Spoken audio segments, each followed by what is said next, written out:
नमस्कार, स्वागत आहे तुमचं SP मराठी कथा या चॅनलमध्ये। आज आपण बघतोय श्रीमंत भिकारी। शहरातल्या एका मोठ्या इमारतीच्या कोपऱ्यात रामू काका बसले होते। अंगावर फाटके कपडे, समोर एक रिकामं ताट आणि डोळ्यात जगाबद्दलची शून्यता। लोक येतात जातात, पण कोणाकडेही रामू काकांकडे पाहण्यासाठी वेळ नसतो। तितक्यात समीर नावाचा एक तरुण मुलगा फोनवर बोलत घाईघाईत तिथून जातो। खिशातून रुमाल काढताना त्याच्या नकळत 500 रुपयाची कोरी नोट खाली पडते आणि वाऱ्याने उडून बरोबर रामू काकांच्या ताटात पडते। समीरला हे कळत नाही आणि तो पुढे निघून जातो। रामू काका त्या नोटेकडे पाहतात।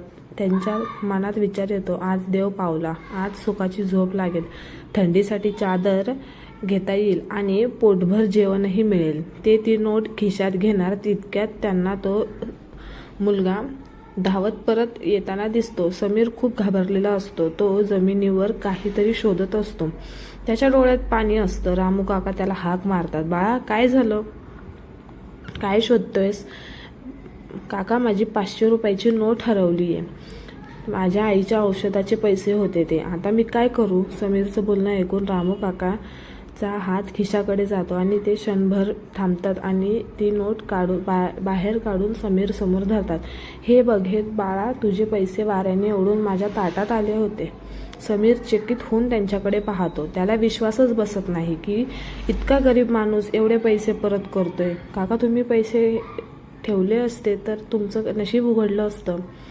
तुम्ही हे मला परत का दिले? बाळा, पोट रिकामं असलं की भूक लागते, पण इमान रिकामा असला की माणूस खऱ्या अर्थाने भिकारी होतो।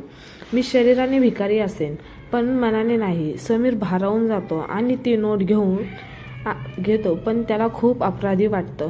तो धावत जवळच्या हॉटेलमध्ये जातो। तिथून 2 मोठे जेवणाचे डबे आणतो आणि स्वतःच्या अंगातला उबदार स्वेटर काढून रामू काकांना घालतो। समीर, काका, आज तुम्ही मला माणुसकीची सर्वात मोठी श्रीमंती शिकवलीत।